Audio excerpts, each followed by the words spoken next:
පස්වෙනි පොයින්ට් එක තමයි මේකට ඇවිල්ලා තියෙන මැසිව් බැටරි එක සහ ෆාස්ට් චාර්ජින්.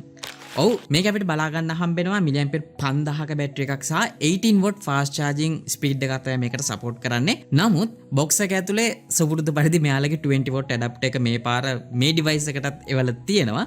ඉතින් 20 වොට් තිබ්බ කියලා බය වෙන්න එපා. ෆෝන් එකට අදාළ කරන වොට් ගාන යා හරියටම මැනේජ් කරගන්නවා ඩිවයිස් එකෙන්. ඒකින් හින්දා ඔයා 20 වොට් එකක් ගැහුවට මේක charge වෙන්නේ 18 වොට් fast charging කියන ස්පීඩ් එකෙන් විතරයි.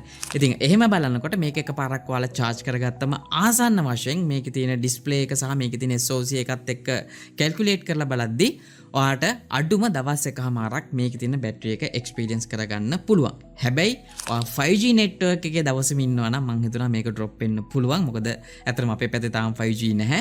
නමුත් ඔන්න 5G තියෙන පැත්තක ඉන්න කෙනෙක් නම් සමහර විට මේ බැටරි එක මම කියන නම්බර්ස් අතින් වෙනස් වෙන්න පුළුවන්.